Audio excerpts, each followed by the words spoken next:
Stacie, you're a third grade teacher at Centerville Elementary, is that right? That is correct, with the Centennial School District. And the governor kind of a couple weeks ago put this out there. The distance learning was going to start, and at that point, not right then, but schools were going to have time to prepare. Yes. What was that preparation like, knowing that this was going to start at a certain time? Your first thought was, I need to gather all of my resources. I need to start searching for content that I can put online. So I think it was just a fast and furious knowing that this was going to be our reality, that I just started gathering mode, almost like it was August and I am trying to find all the new things to start off a school year. That's truly what it felt like as we were kicking off our second start to the school year. So just really a lot of, you just go into deep preparation mode. How long have you been teaching? This is my 23rd year, and I say that with a question mark. When you love what you do, I guess I don't even keep track of my timeline at this point. I asked that because I wondered if there was any element of this that thought you kind of had to relearn how you do this. Was there a lot of that? Definitely. I think as an educator, you're always trying to be new and fresh and stay very current with programs and platforms and other materials out there that are new for students. But this definitely had a new spin on it. Obviously, I have never been an online teacher. That has never been my workplace. And so just shifting your mindset and just, I think, wrapping your head around what that would look like and visualizing what that meant for my third graders, my learners, and how to make it seem like a seamless transition from where we left off at spring break into our new normal. And so just, I think it was many things that you really had to kind of gather context and really lean on your colleagues and other district professionals that were able to get information out to us. And then teamwork is critical. And so that became very apparent that we needed to work strongly with our grade level team to make our workload bearable. And was it a matter of, on a very basic level, understanding that you're not going to have the proximity and I don't use this word inappropriately, but the intimacy with a student, right? Being right there with him or her. Yes. and being able to Yes. to interact right there. Was that on a basic level? Was that a big adjustment? Definitely. I think so much of our content is on an electronic format, being a smartboard is how, we many times use it, or Google Slides. And so our biggest adjustment was then learning to screencast ourselves. And so putting our face on the screen and recording ourselves teaching to an empty classroom, or if we were recording them at home, that became our new normal, just in preparation, getting our lessons available for our students so that truly our content would look like we were right there at their desk at home or in their living room or at their kitchen table, right along with them, teaching them like we normally would have done. And knowing that that's got to translate across the screen, whether it's your face and your voice or it's resources and materials that you're presenting. Yes. Are you having to kind of go a little bit more and be a little bit bigger when you are interacting, just to try to reach them a little bit more? Yes. So beyond the lessons that obviously we had prepared prior to it going live as of Monday, right now on the daily, I'm offering 2 Google Meets a day with my class, because my biggest takeaway is that I really need that social emotional connection, and to make sure that they knew that I'm still the same teacher that they had in our school building as I'm sitting at my house, or if I'm sitting like today in my empty classroom. And so that was our way to connect. And I can tell you a little bit about what we've done on some of the Google Meets, if that is helpful.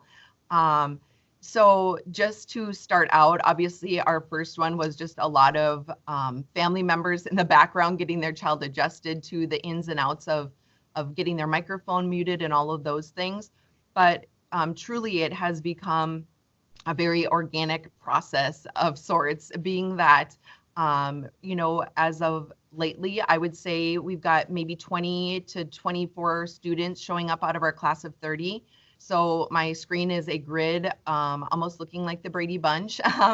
And it's just has worked out very well to be able to ask them questions and have them raise their hand like we would in class, and call on them. And then they've got the microphone basically to talk and to listen.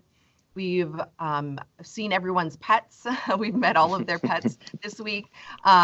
We have had a lunch date, and so during that lunch bunch, students gathered at wherever they were with their lunches, and so we saw many, people eating and all of that. But we shared books, and so that was another time to connect. And they brought a book to our meeting and held up their book and told us about it. So it was almost like having a live chat as we normally would have in class about what are you reading, what would you like to tell us about. Last night I hosted one at 7 p.m. and the reason being, you kind of find that on distance learning means that you don't have your typical day from the workplace. I'm not in a school building from 8 until 4. Instead, I may be answering questions and helping families well into the evening. And that's truly important to alleviate a lot of stress and pressure that they are feeling as well. As we know, many people are working from home, or we have families that are working still at their jobs. And so I found that during the evening hours, it is a great time to still connect with everyone out there. You've taught for a while and kind of seen things change a little bit. You're well aware that you're dealing now with students who are truly digital natives. That yes, they're used to screens and quick yes. interactions and quick gratification. Is that helping in this distance learning? Definitely. Their proficiency level? Definitely. It is so helpful. And I think truly having used Chromebooks in our classroom, having used iPads in our classrooms for so many platforms, students have a living journal, I call it, on Seesaw. And so that's another platform we use to show their work. And in the past, obviously, it would be showing their parents their work. And now they're truly showing me. So they're at home posting just like they would have done to show their parents. And now they are, perhaps videotaping themselves, reading a section of their book so I can hear them read, sharing their work, whatever it may be. So that has been truly another avenue to connect almost virtually, face-to-face in that regard. Pretty much every one of your students is at home with a family member, most likely a parent, but maybe not always yes. the parent in the home. Are you building as much as you can so that the parents are a part of it, or are not helping, or are there just to answer a question? Are there any resources for parents for this? Yes. We have quickly, obviously morphed and changed even in the last few days of seeing what is still needed for parents, what confusion points are out there. So I think later this week, just offering a Google Meet for parents and, offering them at a variety of times, like we had said earlier, just so that we can hopefully connect with as many parents as possible to alleviate any questions they have.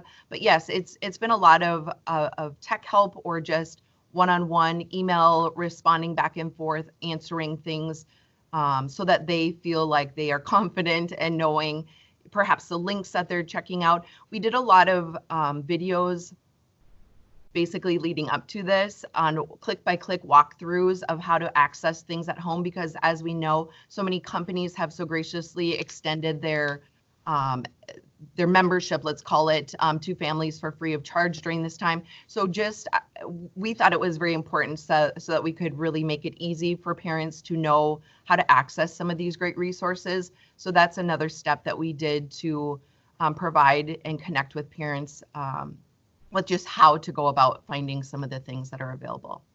Speaking of tech help, are you and your fellow teachers or principals or other administrators helping each other through some of the tech on your end, trying to figure out, Definitely. Okay, this platform or, yeah. Definitely. It's so helpful to have our online courses that we have in our different platforms.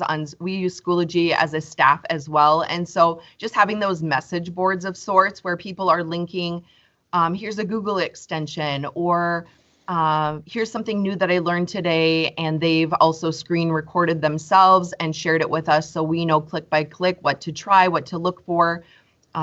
People alerting other problems that may be out there about how to link someone. I mean, the very simple things of how to link certain documents so that they can be viewed outside of our school address area. Just so many different details that, yes, we have learned. We've become mini gurus, I would say, beyond what we knew coming into March. And this will go on at this point. We're not sure exactly how long this will go on, but you all are ready, and it could get to the point where you're getting third graders then ready to go to the next level, to fourth grade. And then, of course, secondary schools are getting kids ready, maybe even for the next phase of their life and maybe graduating. So this has got to be very well thought out and planned out. How far ahead are you looking in your planning, and how far ahead are you preparing resources? So my third grade team and myself, so there's 3 teachers involved in our team, as well as some student teachers that we're very thankful to have. Between all of us, we have split apart, like I was saying earlier, the video creating. So we truly have things prepared very far out, weeks and weeks and weeks, just because we wanted to proactively have them available. A couple of our concerns were, what if we can't come into our classroom at some point where it's so quiet and it's so optimal to film from here. So we just really started collaborating, like I said, but more so just really building up our resources so that if need be, we have them ready to go. With our hope, obviously, being that we do get to gather soon at some point in our schools before the year ends for summer. So I think all of it has been, you take a proactive approach, knowing that we don't know what the new mandates will be. We don't know what it will come like either or even from the federal level. And so because all those moving parts, I think you're always in what next? What else could I do to best get my content and my curriculum ready for my learners? And I just commend everyone, being parents out there, fellow teachers, everyone. We are in this together. I appreciate all of everyone's efforts as well from a parent lens. I have 4 children of my own, and so seeing my high school students, my middle school student, my elementary student, and just interacting obviously with the parents of the students in my class, it takes a team effort. It truly takes all of us helping each other out, encouraging each other.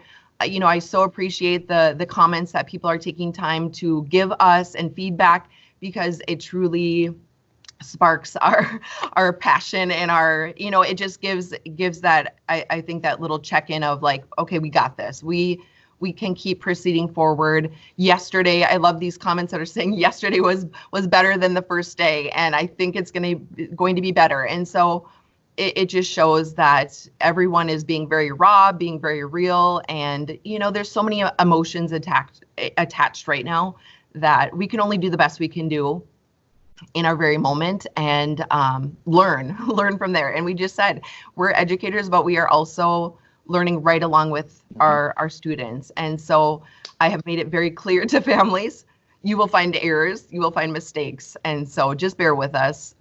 We are human and we have a growth mindset. We keep saying that we have a growth mindset, and not yet.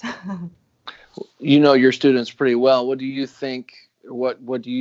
Can you gauge, or what do you think is the most difficult part about this for your students?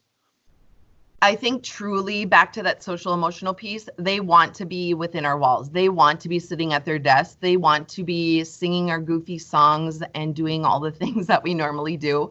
We did have a virtual happy birthday song for one of our students the other day. And so that was fun. But you keep trying to think in what would the students like to see. And so I've even brought home some of our posters and different classroom items so that when they see me on the screen, they see some familiar things in the background. Today, after I'm done talking to you, I will meet up with my students on Google Meet and give them a virtual tour of our empty classroom, because I think they just want to know that all is well. It still looks the same. Things are just very clean right now and very empty. So I think that's the biggest part, is just that constant finding that balance of how we can authentically connect with them to make them feel like they're with us. Is being in the empty classroom and seeing the empty halls the hardest part for you right now?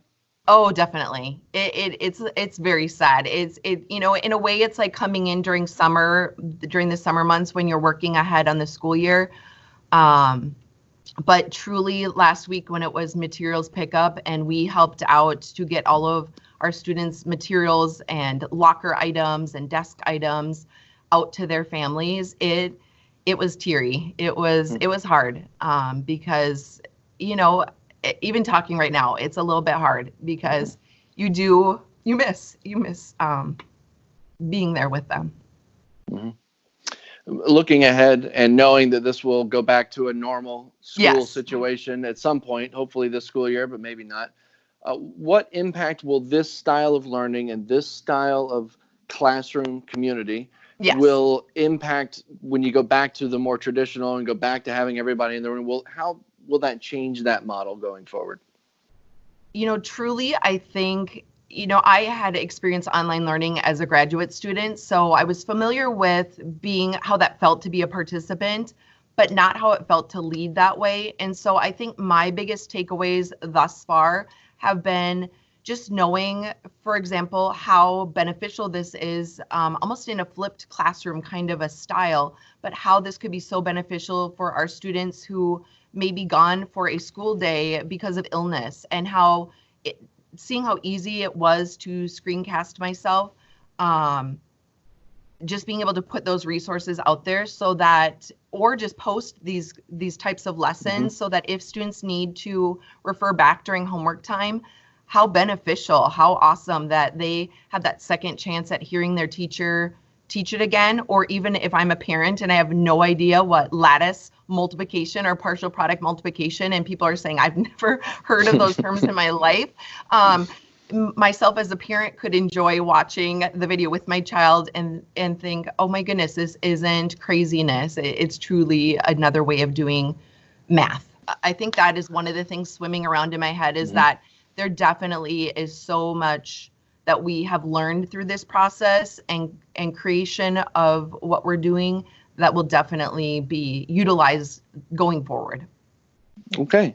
Stacie, thank you for your time today. I appreciate your input, and it's something that a lot of our viewers are going through on one form or another, and we appreciate your time. Thank you so much.